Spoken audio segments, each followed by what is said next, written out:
जो new chapter है बच्चों system of particle and rotational motion. तो इसमें फर्स्ट जो टॉपिक है वो है system of particle.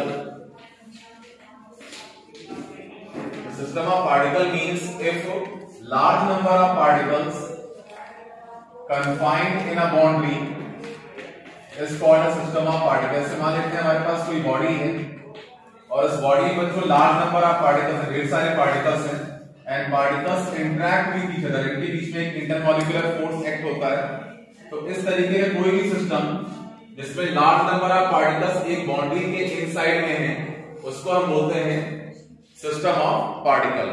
System of particle क्या है? It is the collection of large number of interacting particles confined in a boundary। इसमें कोई भी एग्जांपल आप दे सकते हैं, कोई वुडन ब्लॉक है, स्टोन है, या कोई कंटेनर आपके पास में हमने गैस फिल कर दी है, तो इस तरीके से कोई भी एग्जांपल इसका हो सकता है सिस्टम ऑफ पार्टिकल का। अब सिस्टम ऑफ पार्टिकल इसमें जो आपका नेक्स्ट टॉपिक है बच्चों इस चैप्टर का वो है सेंटर ऑफ मास। तो सेंटर ऑफ मास क्या, सेंटर ऑफ मास की जरूरत क्या पड़ती है, देखिए इसमें क्या है।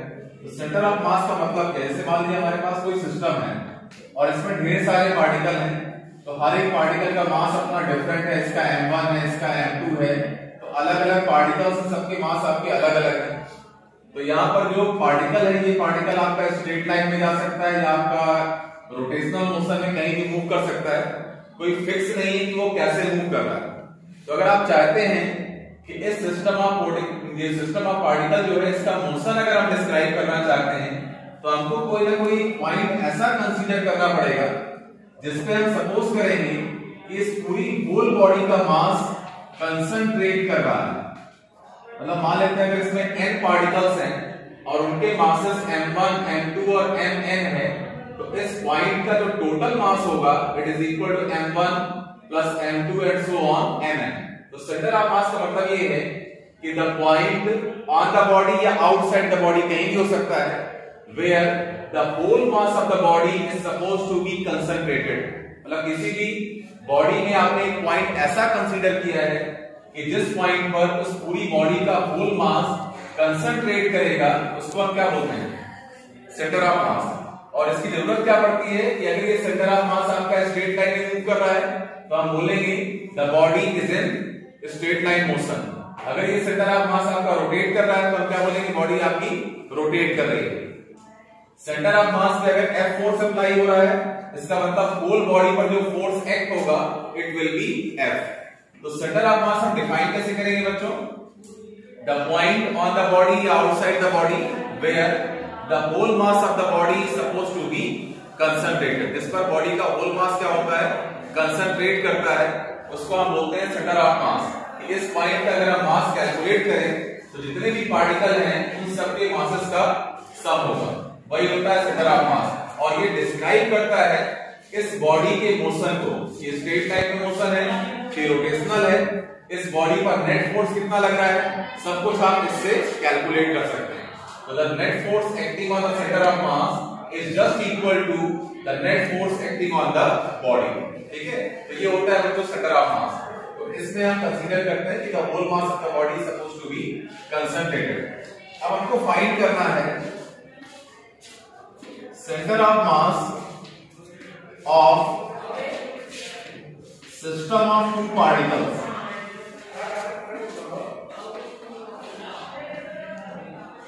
Centre of mass of system of two particles ये हमें फाइंड करना है।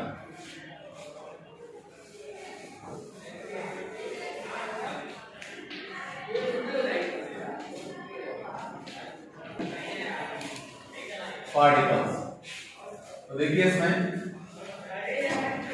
तो यहां पर हम सपोज करते हैं कि हमारे पास दो पार्टिकल का एक सिस्टम है और यहां पर एक पार्टिकल इसका मास है बच्चों m1 और एक दूसरा पार्टिकल इसका मास कितना है? m2 है। इसके लिए पोजीशन वेक्टर हमारा r1 वेक्टर है, दूसरे वाले के लिए पोजीशन वेक्टर हमारा r2 वेक्टर है फ्रॉम द ओरिजिन। तो ये हमारे पास ये 2D है, ये x एक्सिस y एक्सिस है और इसमें हमने एक सिस्टम कंसीडर किया है और इस सिस्टम में दो पार्टिकल है बच्चों जिनके मासेस हैं m1 एंड m2 और जो पोजीशन वेक्टर है वो है r1 एंड r2। इसका हमें कैलकुलेट करना है, सेंटर ऑफ मास की पोजीशन फाइंड करनी है, आरसीएम की वैल्यू हमें निकालनी है। आरसीएम से हम सेंटर ऑफ मास को रिप्रेजेंट करते हैं। तो मान लेते हैं कि इन दोनों पार्टिकल के बीच में कहीं पर एक सेंटर ऑफ मास है इसका।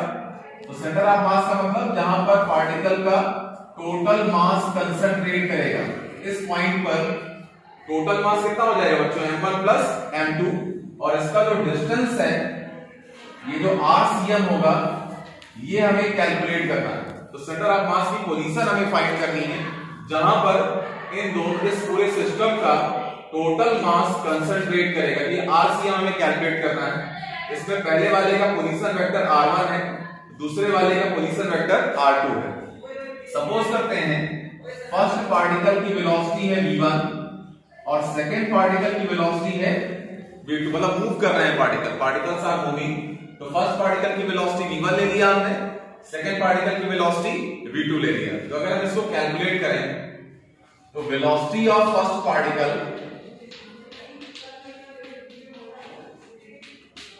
वेलोसिटी ऑफ फर्स्ट पार्टिकल अगर ये हम फाइंड करते हैं तो बच्चों आ जाएगा v1 it is equal to dr1 upon dt। ये आप जानते हो कि वेलोसिटी इक्वल टू होता है rate of change of displacement.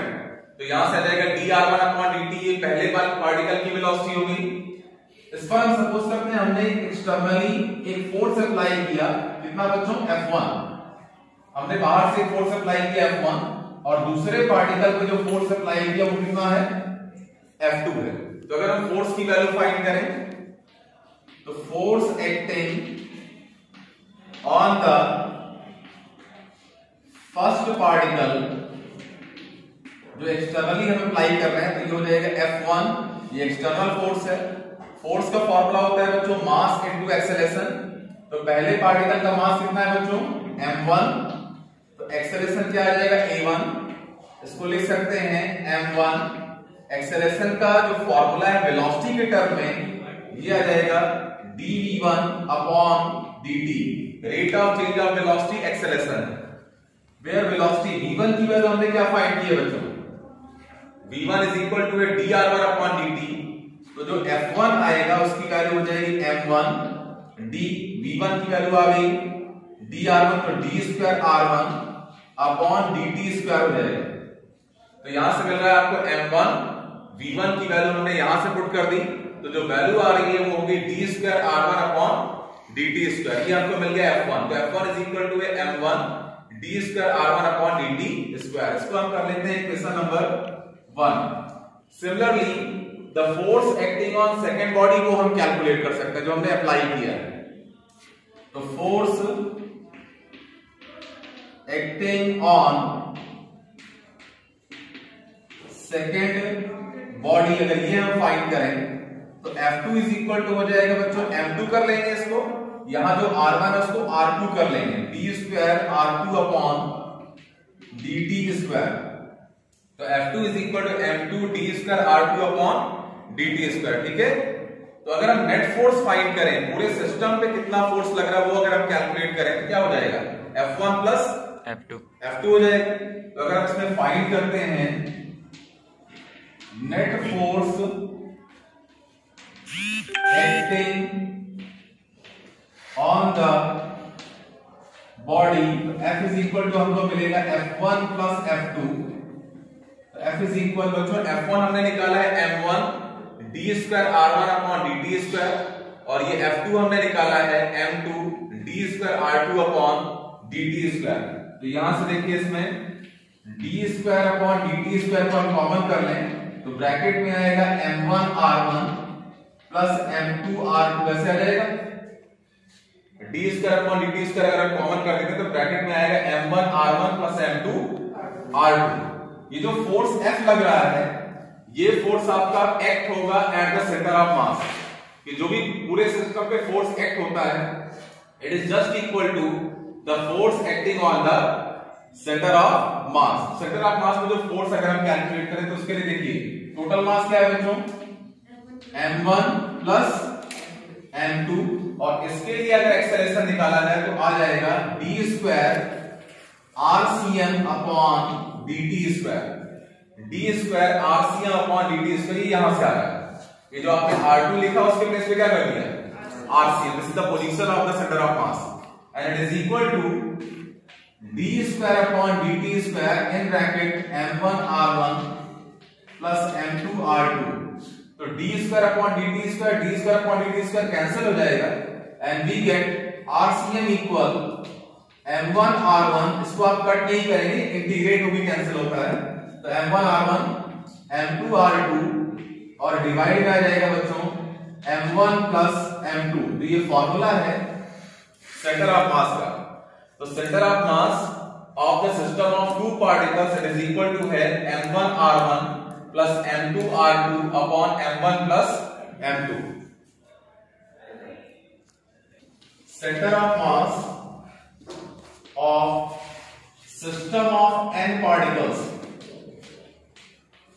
System of n particles. तो बच्चों n पार्टिकल का अगर कोई सिस्टम है तो उसका सेंटर ऑफ मास कैसे निकालेंगे? सिमिलर है बिल्कुल जैसे अभी हम लोगों ने निकाला है, बस में वैल्यू हो जाएगी जो RCM है, इसमें हम लिखेंगे m1 r1 m2 r2 and so on mn rn divided by, यहां से हो जाएगा आपका वो r1 plus r2 था, m1 plus m2, तो m1 plus m2 and so on, this is mn. तो ये है centre of mass for the system of n particle. अगर सिस्टम में n पार्टिकल्स हैं और उनके डिस्टेंसेस आपको r1 r2 rn दिया है तो आप इस तरीके से सेंटर ऑफ मास कैलकुलेट कर सकते हैं. अब आता है ये तो पोजीशन वेक्टर हो गया. तो पोजीशन वेक्टर के लिए आपने पढ़ा है कि r वेक्टर होता है बच्चों, सिंस ये होता है x i कैप और y j कैप.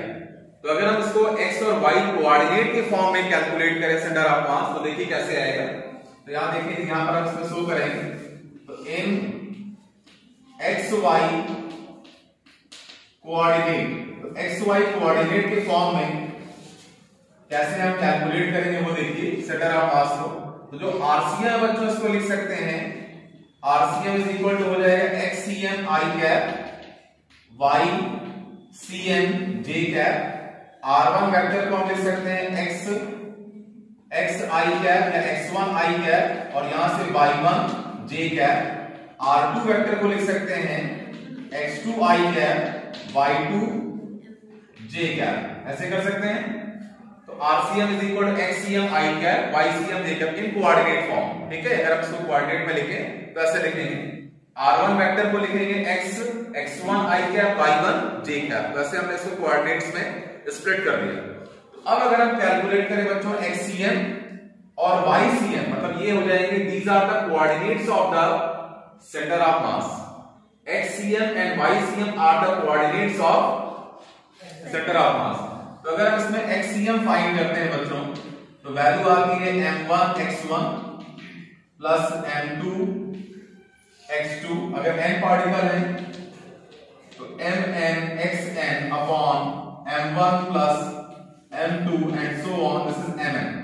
इसी तरीके से बच्चों YCM अगर निकालना है तो m1 y1 m2 y2 and this is mn yn upon m1 plus m2 and so on, this is mn.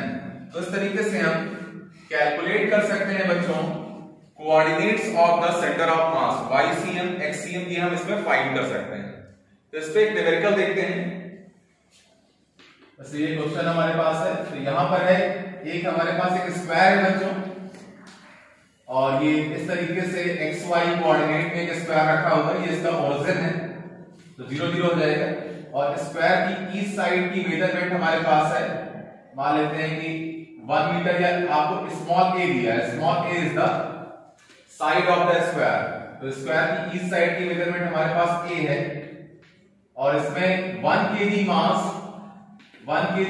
इसके हर एक कॉर्नर पे वर्टेक्स पे रखा हुआ है. 1 kg यहां भी है, यहां भी बच्चों 1 kg है और यहां पर भी बच्चों 1 kg है.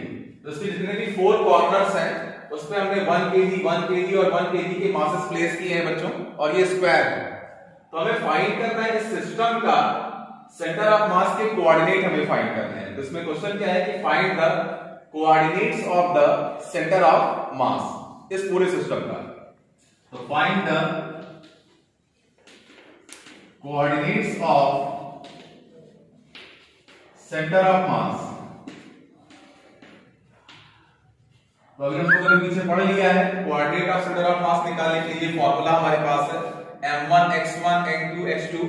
तो हमें चाहिए क्या बच्चों, हमें x1 की वैल्यू पता करनी पड़ेगी, x2 कितना ये फाइंड करना पड़ेगा, xn क्या है, ऐसे ही y1 y2 और yn। तो इसके लिए करें क्या, जो पार्टिकल्स यहां पर रखे हैं इनके हम कोऑर्डिनेट निकाल लें। तो पहले वाले में देखिए ओरिजिन है, ओरिजिन का मतलब 0 0। दूसरे वाले की बात करें तो यहां देखिए x एक्सिस में बच्चों जो डिस्टेंस है वो a है और y एक्सिस में डिस्टेंस बच्चों 0 है। तो यहां पर आपका जो कोऑर्डिनेट होगा इस वाले पार्टिकल का वो हो जाएगा a और 0, because the distance in x axis वो a है और y एक्सिस में डिस्टेंस क्या है, 0 है। अगर हम फाइंड करते हैं कि यहां पर फाइंड कर रहे हैं इस वाले के लिए, तो ये x एक्सिस में डिस्टेंस हमारा a है और y एक्सिस में डिस्टेंस कितना आ जाएगा, ये भी a आ जाएगा। तो distance in x axis a है और डिस्टेंस इन y एक्सिस क्या हो जाएगा, ये भी हमारा a है, कोई दिक्कत। अब उसके बाद अगर इसके लिए हम फाइंड करते हैं ये वाले के लिए, तो बच्चों x एक्सिस में 0 है और y एक्सिस में क्या है, तो पहले जब भी इस तरीके की प्रॉब्लम देगा सबसे पहले आप सबके कोऑर्डिनेट निकाल लीजिए, किस पॉइंट पर है वो कोऑर्डिनेट x और y वाले आप निकाल लीजिए। तो आप यहां देखिए पहला पार्टिकल यहां है, तो x1 0 है y1 0 है, x2 यहां x2 a है y2 0 है, x3 a है y3 a है। इस तरीके से हमको कोऑर्डिनेट्स मिल जाएंगे। अगर हम फाइंड करते हैं इसका सेंटर ऑफ मास, तो वैल्यू आ जाएगी xcm। अगर हम कैलकुलेट करें तो xcm हो जाएगा बच्चों इसमें 1, ये आपने जो फॉर्मूला पढ़ा है m1 x1 m2 x2 और इस तरीके से m3 x3 4 पार्टिकल हैं, तो m4 x4 अपॉन कितना हो जाएगा बच्चों, m1 plus m2 plus m3 plus m4। देखिए यहां से m1 की वैल्यू है 1 kg, x1 बच्चों 0 है, m2 की वैल्यू है 1 और x2 आपके पास a है, m3 की वैल्यू 1, x3 भी a है, फिर m4 की वैल्यू 1 और ये जो x4 है वो 0 है। डिवाइड में 1 प्लस 1 प्लस 1 प्लस 1 कितना आ जाएगा, 4। तो ये आपको मिल गया 2a अपॉन 4, इसका मतलब है a/2। तो xcm कहां मिला बच्चों, a/2। इसी तरीके से हम ycm निकाल लेंगे, तो ycm भी वही है m1 1 y1 बच्चों 0, फिर उसके बाद 1 और इंटू 0, फिर 1 इंटू a, फिर 1 इंटू a और डिवाइड में 4, तो आ जाएगा आपका 2a/4। Again it will B a/2। तो इस तरीके से हमने xcm और ycm निकाल लिया। तो आंसर जो आप लिखेंगे वो हो जाएगा a/2 and comma a/2। This is the answer. ये आपके xcm और ycm हो गए।